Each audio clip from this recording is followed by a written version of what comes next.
Hey y'all, welcome back to my channel. I want to talk about the latest book by JaQuavis, Coleman, the Cartel Queen, Aries Manifesto. Listen here, I just finished it last night, so I'm like, okay, this was like the first thing I thought about since waking up this morning, so let's get into it. All right, so the book starts off with Aries waking up from a nightmare. She just had an abortion from her ex-saint, and the nightmare really trips her up. And then Mia Moore is her BFF, just released it. Oh my goodness, I'm not Carisha, okay? Was just released from prison. And her nephew CJ was there as well.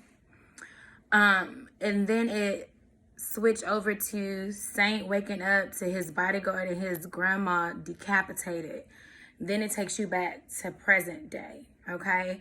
So in present day, Jalen is friends with this boy named Trey, who is a beast at math, okay? Trey is like, he's great with all things tech. Jalen also has an older brother who runs his own gang called Murder of Crows. The brother name is Crow. That's what they call him. They call him Crow. All right.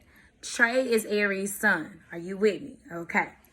So they own and operate a restaurant together, Aries and Trey. She's, of course, she's been on the run because she's a part of the Murder Mamas.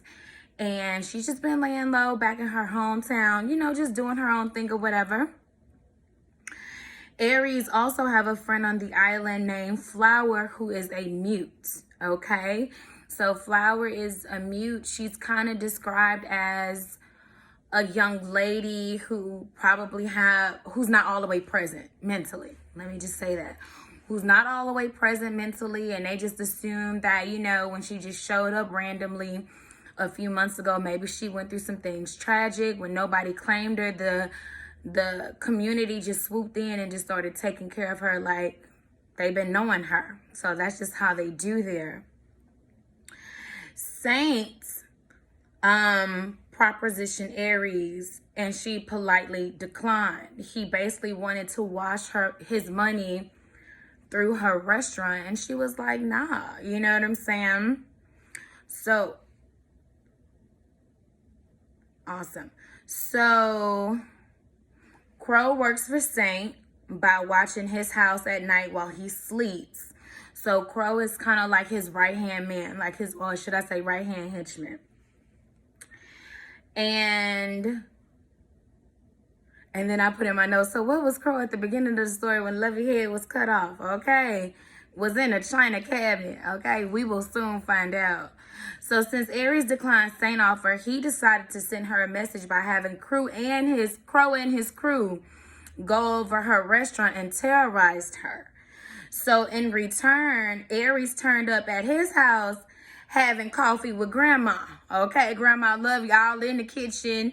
Crow didn't even see Aries get in. You know what I'm saying? She was like, and then Lovey was like, oh yeah, she was standing over you too while you was asleep. Saint was like, what the hell? Okay, now first of all, let me say this, right? True story.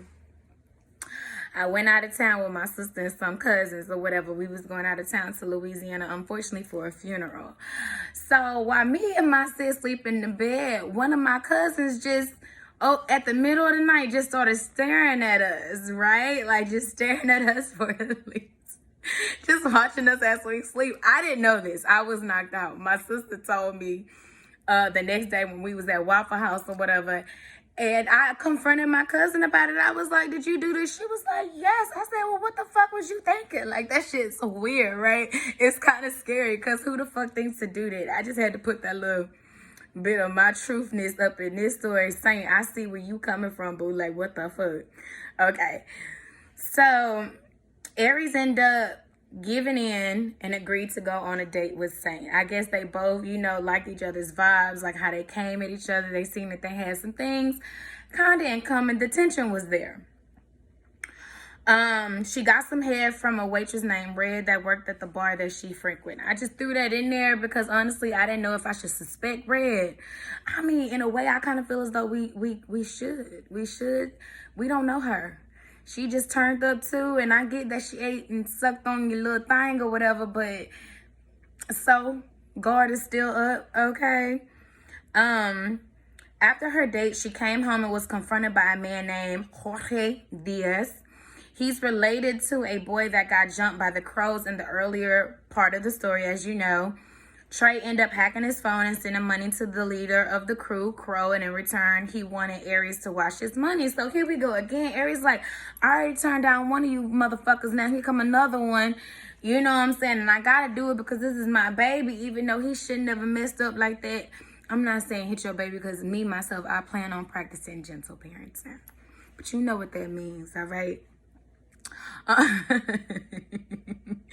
FBI comes into town saying that they got word that Aries is in the city. Her cop friend goes to tell her, to watch her back. Diaz approached Saint and offered to go into business with him. Saint accepted because he saw like the bigger picture. Flower end up, you remember the mute I told you about, end up being the undercover agent. Now that shit threw me for a loop. I see how the cop had a heart attack because he was just so damn shocked. And my thing is this, right? When the FBI came and talked to sergeant or whatever, the sheriff, they said they had an undercover agent, but they don't know where she is. Flower wouldn't know where the hell Aries is. Aries was making plates and she was putting flowers on the table. Stop.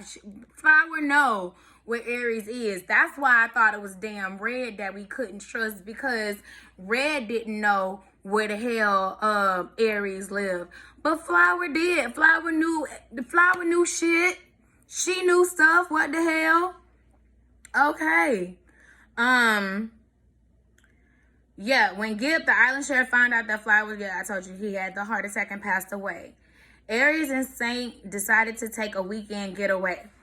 Listen, didn't that weekend getaway sound like everything? Listen, I would love to just like decompress, go to like an island somewhere, nobody know me, eat fresh off the land. You know what I'm saying? I don't know about pissing in that lake. I'm gonna need a bathroom. Because where you shit at? I'm not shitting in no lake, bathing in the lake, and pissing in the lake. Like, no. The lake will become unsanitary. I'm not trying to do that. I'm going to need an outhouse. I'm going to need a bathroom. Nothing too big. Hell, I could shower. We don't need a tub. I just need some plumbing. Some indoor plumbing. Maybe a dishwasher. Because how are we going to clean this? How are you going to clean the pots and pans after you eat the fresh food? Like, are you cleaning it in that same lake? No.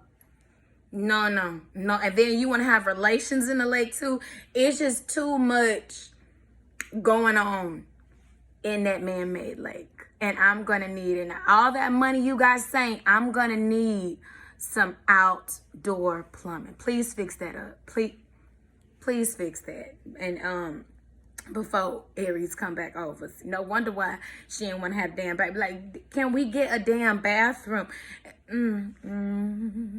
I don't even think they mentioned AC up in here. And you know it gets hot. Do we at least have a window fan? I'm just saying. All right. Anyways, Aries find out that she's pregnant. And Mia Moore is getting out soon. It's now been a year since Aries and Saint been dating. Mia Moore gets released.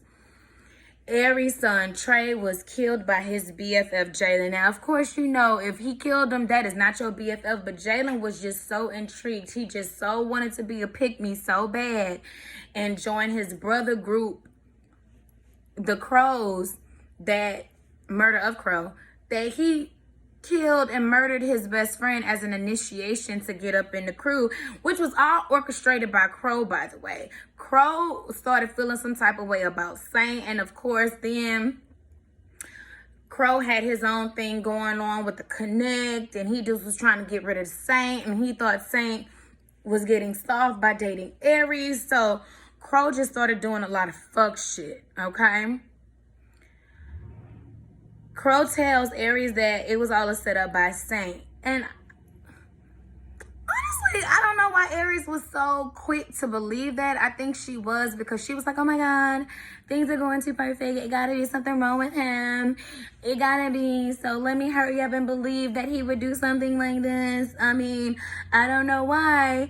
I was just pregnant with his baby. We're making love every day, blah, blah, blah. But let me believe this one person, you know, that did this. I mean, I get it, but I don't. Because I would have had some follow-up questions. Me being me, and I cannot believe Aries was just so quick. But of course, she's grieving. She's not really thinking straight. She was like, okay, it's on now. It's war. Aries wants head, and she's ready to get that abortion now. You know what I'm saying? So that's when we, you know, come back to the beginning of the book. Like how Aries I think she regrets the abortion. I think she will end up regretting it for shit sure. But she has that horrible nightmare about getting an abortion. Saint finds, of course, decapitated heads. And I know now that Crow wasn't present protecting them because, of course, he started beefing with Saint. And CJ killed Crow. Okay, for everything. Jalen ended up dead, swinging from a lamppost, as he rightfully should. I do not condone violence on this channel. As he rightfully should. Flower ended up coming back at the end of the book in character. Back to Flower. She ain't Detective Agent Brown or Morris or whatever the hell her name was, because she pissed me off, so I didn't write her name in my notes. Flower. You will forever be Flower. Flower. Anyways, Flower comes back at the end of the book in character as Flower again, ready to build her case on Aries. And I mean, damn, because when Aries saw Flower, I mean, of course, she missed her. She was like, oh my gosh, she was so worried. She pulled her in, she hugged her, and then she's talking freely because she thinks, one, Flower is a mute and that she is somebody she can trust. And then you got Mia Moore there. She's not even supposed to be there. Hell, her ass still on probation. You got CJ. He got on bloody clothes, cleaning knives in the sink. I cannot wait till book 2 comes out. I think he said it's coming out in the fall. JaQuavis, thank you so much, JaQuavis. I'm waiting on your wife, Ashley, to release the next Butterfly. I'm waiting on that. I'm waiting on that too. I know I mention her in almost every video, but I'm waiting on it. And I will continue to wait patiently for that great work of art. I just hope for my sake and everybody's that Morgan is not still a weak ass bitch. But anyways, y'all, if y'all have not read it, y'all go back and read. Y'all go read this. Y'all go read this. It was really, really a good read. I couldn't put it down. I couldn't put it down. Now I'm about to finally go read DJ Ricky Sky. Okay, The Wickedest Wives, Desiree's Desire. And I'll catch y'all in the next video and let y'all know how it was. Please don't forget to like, comment, subscribe, you know, share, all that jazz, so we can keep this going. I want to know how y'all enjoyed the book too. Drop down in the comments. Talk to you later. Bye.